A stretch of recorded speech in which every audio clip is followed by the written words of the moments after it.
तर मुलांनो, मागच्या वेळेस आपण chapter number 4 altitude and median of triangle हे आपण बघत होतो. आता यामध्ये जर आपण बघितलं, हा जो असणारा चौथा टॉपिक आहे त्याला आपण काय म्हणतोय बघा, अल्टिट्यूड अँड काय असणार आहे, मीडियन ऑफ ट्रायंगल. त्यापैकी आपण काय करतो बघा की अल्टिट्यूडचा असणारा कन्सेप्ट आपण बघितला. अल्टिट्यूड म्हणजे काय, त्यानंतर टाइप्स ऑफ ट्रायंगल्स आपण कुठले कुठले ते आपण बघितले होते. आणि त्याच्यामध्ये आपण काय केलं बघा की अल्टिट्यूड जो आहे, so that is nothing but it is the perpendicular distance from the any one vertex of the given triangle. हे आपण त्याच्यामध्ये म्हणलं होतं की जो काय असणार आहे, त्रिकोणाच्या एका शिरोलंबापासून किंवा शिरोबिंदूपासून त्याच्या समोरच्या असणाऱ्या बाजूला जो काय आपण परपेंडिक्युलर काढू तो म्हणजेच आपण काय केलं, अल्टिट्यूड म्हणलं होतं. हे लक्षात घ्या. तर आपल्याला त्यानंतर आपण दुसरा पॉईंट बघितला होता की ऑर्थोसेंटर. ऑर्थोसेंटर मध्ये आपण काय केलं बघा की हे जे असणार ऑर्थोसेंटर जे आहे, त्रिकोणाच्या तिन्ही साइडचे असणारे परपेंडिक्युलर बायसेक्टर्स. बघा, त्रिकोणाच्या तिन्ही साइडचे असणारे bisector are the perpendicular bisectors which passes from the each side of the triangle through a certain point where the perpendicular bisector intersects each other, that is called as a orthocenter. तर हे जे असणार ऑर्थोसेंटर जे आहे की त्रिकोणाचे तिन्ही बाजूचे ज्यावेळेस शिरोलंब एकमेकाला ज्या बिंदूमध्ये छेदतात, तो जो बिंदू जे आहे त्याला आपण काय म्हणलेला आहे, ऑर्थोसेंटर. किंवा तो जो असणारा पॉइंट आहे त्याला आपण काय म्हणलेला आहे, ऑर्थोसेंटर. मग आपल्याला काय करायचं बघा की लोकेशन ऑफ ऑर्थोसेंटर ऑफ ट्रायंगल हे आपल्याला बघायचं आहे. आता ह्यामध्ये आपण काय करतो बघा की पहिली ऍक्टिव्हिटी आपण बघतोय की त्याच्यामध्ये राईट अँगल ट्रायंगल आपल्याला दिलाय. तर राईट अँगल ट्रायंगल मध्ये आपण जर बघितलं की triangle ABC is A right angle triangle, then the perpendicular bisector which divides the two sides of the triangles in equal part, बघा, that is called as a perpendicular bisector. The perpendicular which divides the each side of the triangle to two equal halves. किंवा आता इथं बघा BQC जर आपण बघितला तर BQ बरोबर QC हे अंतर आपल्याला बघायला मिळतं. म्हणजे इथं जर अंतर आपण बघितलं तर हे प्रत्येक अंतर जे आहे हे काय असणार आहे, समान आहे. आणि अशा पद्धतीने आपण काय केलेलं आहे की हे जे असणारं प्रत्येक अँगल किंवा प्रत्येक अंतर हे आपण त्याच्यामध्ये बघितलं. तर राईट अँगल ट्रायंगल म्हणजे आपण काय केलेलं बघा, तर ट्रायंगल ABC काय असणार आहे, so that is the right angled triangle. तर अशा पद्धतीनं हा जो असणारा कन्सेप्ट जर आपण बघितला तर तो काय असणार आहे की राईट अँगल्ड ट्रायंगल आहे. आणि त्याच्यामध्ये काय केलं बघा, तर लाईन L त्याचबरोबर M त्याचबरोबर N या तीन लाईन्स ज्या आहेत, लाईन्स LMN आर काय असणार बघा, परपेंडिक्युलर बायसेक्टर. तर अशा पद्धतीनं हे जे असणार perpendicular bisectors of all sides of given right angled triangle. तर अशा पद्धतीनं हे जे असणार ट्रायंगल ABC आपण बघतोय की ज्याच्यामध्ये काय केलेलं बघा, triangle ABC is a right angle triangle. प्रत्येक आपण व्यवस्थित बघू. तर यामध्ये काय केलेलं बघा, तर अशा पद्धतीनं हा ट्रायंगल आपण बघतोय. या ट्रायंगल मध्ये आपण काय करतोय बघा, तर यामध्ये बघा ट्रायंगल ABC इज काय असेल, राईट अँगल्ड ट्रायंगल. आणि त्याचबरोबर लाईन L, M आणि N ह्या 3 लाईन आहेत. काय असतील बघा, परपेंडिक्युलर बायसेक्टर्स ऑफ काय असेल, इच साइड ऑफ ट्रायंगल किंवा इच साइड ऑफ काय असेल, राईट अँगल्ड ट्रायंगल. तर अशा पद्धतीनं हा ट्रायंगल ABC आपण बघितला.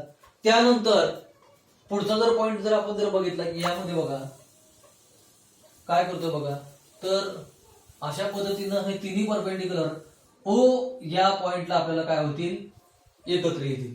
हे लक्षात घ्या की O जो आहे तो ऑर्थोसेंटर आहे. मग इथून लाईन ही BC या साईडला Q या पॉइंटला काय करते की परपेंडिक्युलर बायसेक्टर फॉर्म करते, की जेणे ठिकाणी आपल्याला काय मिळेल, तर BQ बरोबर QC. लांबी जी आहे दोन्हीची, length of BQ is equal to काय असणार आहे, लेंथ ऑफ QC. सिमिलरली याच पद्धतीनं काय असेल, लेंथ AP बरोबर लेंथ PB. अशा पद्धतीने आपल्याला इक्वल लेंथ आपल्याला बघायला मिळेल. सिमिलरली लेंथ AO बरोबर OC. तर अशा पद्धतीनं तिन्ही लाईन्स जे आहेत त्या तिन्ही लाईन्स आपल्याला काय होतील की अशा पॉइंटला एकत्र येतील की हा जो पॉइंट आहे हा कॉन्करंट पॉइंट आहे. हे लक्षात घ्या. हेच आपण काय म्हटलेलं आहे की O जो आहे काय असणार आहे, that is called as a ऑर्थोसेंटर, की जिथे तिन्ही परपेंडिक्युलर बायसेक्टर्स एकमेकाला काय करतील, एका पॉइंट मधून इंटरसेक्ट करतील.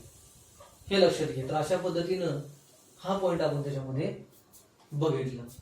आता सेकंड ऍक्टिव्हिटी बघा. सेकंड ऍक्टिव्हिटी मध्ये आपण काय करतोय बघा, की ट्रायंगल PQR हा जो आहे हा ऑब्च्युस अँगल्ड ट्रायंगल आहे. हे लक्षात घ्या की हा जो दिलेला काय असणार आहे, ट्रायंगल PQR हा काय असेल, ऑब्च्युस अँगल्ड ट्रायंगल. हे लक्षात घ्या. तर अशा पद्धतीनं हा जो असणारा ट्रायंगल आहे यामध्ये लाईन L, M, N हे आपण त्याच्यामध्ये बघतोय. म्हणून काय केलेलं आहे बघा, लाईन L त्याचबरोबर M आणि N R काय असतील, परपेंडिक्युलर बायसेक्टर्स ऑफ साइड काय असेल, PQ त्याचबरोबर QR आणि PR ऑफ ट्रायंगल PQR. मग तिन्ही परपेंडिक्युलर हे जे आहेत हे परपेंडिक्युलर बायसेक्टर आपण जर बघितलं तर इथं काय करतोय बघा, तर ही बाजू आणि ही बाजू बघा समान आहे. त्याचबरोबर ही बाजू आणि ही बाजू पण समान असणार आहे. आणि या पद्धतीनं आपण काय करतोय, ही मधली बाजू बघा, ही बाजू आणि ही बाजू हे आपल्याला समान मिळते. तर या ठिकाणी आपण काय म्हणाल आहे, तर यामध्ये X त्याचबरोबर Y आणि Z या 3 लाईन्स आपण बघितल्या की बरोबर लाईन L जी आहे PQ ला X पॉइंट मधून डिवाइड करणार आहे. म्हणून या ठिकाणी आपण काय म्हणलेलं बघा, तर length of PX is equal to length of QX हे आपण त्याच्यामध्ये बघतोय. त्याचबरोबर length QY is equal to length YR. आणि त्याचबरोबर तिसरं जर आपण जर बघितलं तर length PZ equal to length ZR. म्हणजे दोन्ही असणारे अंतर जर आपण जर बघितलं समान असणार आहेत. म्हणूनच त्याला आपण काय म्हणलेलं आहे, परपेंडिक्युलर बायसेक्टर म्हणतोय. आणि या ठिकाणी आपण जर बघितलं तर हा जो असणारा O, so that is called as A ortho centre. तर अशा पद्धतीनं हा जो असणारा ऑर्थो सेंटर जे आहे ऑब्च्युस अँगलला काय असणार आहे, ह्या ट्रायंगलच्या बाहेर गेलाय, ट्रायंगल पी क्यू आरच्या बाहेर गेलाय. त्याचबरोबर तिसरी केस आपण बघा, तर triangle X Y Z is a acute angled triangle. तर यामध्ये हा जो आहे तो अॅक्यूट अँगल्ड ट्रायंगल. आणि त्याचबरोबर इथे जर आपण जर बघितलं की समजा हा पॉइंट डी आहे, त्यानंतर हा पॉइंट ई आहे आणि हा पॉइंट काय असणार आहे एफ. तर यामध्ये आपल्याला असं लक्षात येईल, तर यामध्ये लेंथ ऑफ काय असेल एक्स डी बघा is equal to length of D Y. त्याचबरोबर length Y E is equal to length E Z आणि त्याचबरोबर length X F is equal to length F Z. तर अशा पद्धतीनं म्हणून या ठिकाणी ओ जो आहे तो काय असणार आहे ऑर्थो सेंटर, हे लक्षात घ्या. मग यावरून आपण काय कन्क्लुजन काढतोय की ओ हा ऑर्थो सेंटर जे आहे हा आपल्याला ट्रायंगलच्या आतल्या बाजूला आहे. म्हणून मग यामध्ये आपण काय करतोय बघा, नोट दॅट किंवा जे काय आपण कन्क्लुजन काढतोय तर त्याच्यामध्ये पहिला पॉइंट जर आपण जर बघितला तर काय असणार आहे बघा, ऑर्थो सेंटर ऑफ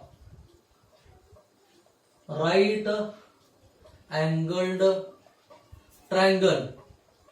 बघा orthocentre of right angled triangle हे जर आपण जर बघितलं तर it is at vertex of right angle, हे लक्षात घ्या. किंवा ऍट आपण काय म्हणलेलं आहे व्हर्टेक्स ऑफ राईट अँगल. हा पहिला पॉइंट आपण बघितला. तर यामध्ये आपण जर बघितलं इथला असणारा परपेंडिक्युलर इथला असणारा परपेंडिक्युलर जरी बघितला तर आपल्याला ए पॉइंटला येतो. किंवा हा पॉइंट जर कन्सिडर केला तर हा परपेंडिक्युलर आणि हा परपेंडिक्युलर इथं बी पॉइंटला मिळतो. किंवा साईडचं पण आपण बघतोय काय असणार बघा, ही आणि ही बाजू जर आपण जर बघितली तर तो सी पॉइंटला मिळतो. ज्यावेळेस परपेंडिक्युलर बायसेक्टर एकमेकाला ओ पॉइंटला असणार आहे, व्हर्टेक्स म्हणण्यापेक्षा दॅट इज आपण काय म्हणू ऍट काय असेल मिड पॉइंट ऑफ हायपोटेन्युस. म्हणजे तिथं असणारा जो काही कर्ण आहे त्या कर्णाच्या काय असणार आहे मध्यभागी, हे लक्षात घ्या. ऍट मिड पॉइंट ऑफ हायपोटेन्युस असं आपण त्याच्यामध्ये म्हणतोय. त्याचबरोबर दुसरा पॉइंट बघा, तर यामध्ये ऑब्च्युस अँगल ट्रायंगल आहे. तर काय असणार आहे बघा, सेकंड पॉइंट जर आपण जर बघितलं तर ऑर्थो सेंटर ऑफ काय असेल ऑब्च्युस अँगल्ड ट्रायंगल इज काय असणार आहे outside the triangle, outside the given triangle. Outside म्हणण्यापेक्षा आपण काय म्हणू दॅट इज एक्सटिरियर असा शब्द त्यामध्ये वापरला आहे, हे लक्षात घ्या. तर काय म्हणलेलं आहे एक्सटिरियर ऑफ गिवन ट्रायंगल.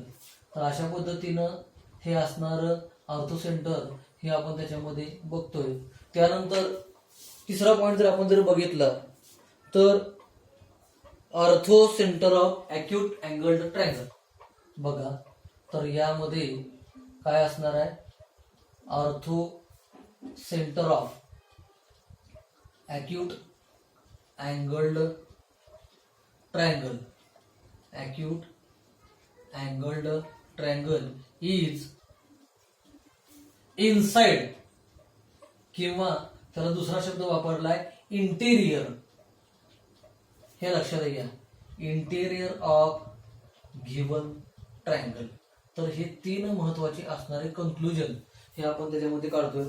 त्याचबरोबर आता आपण काय म्हणलेलं आहे की अल्टिट्यूड जे आहे, मग अल्टिट्यूड म्हणजे आपण काय म्हणलं की altitude of triangle pass through exactly 1 point, आणि त्याच्यामध्ये तर ते जे पॉइंट आहेत हे कॉन्करंट आहेत, म्हणजे एकाच बिंदूतून सर्व रेषा बघणार आहेत. आणि हा जो point of concurrence that is called as a orthocentre. हे लक्षात घ्या की point of concurrence where all perpendicular bisectors pass through the point, so that is called as a ऑर्थोसेंटर.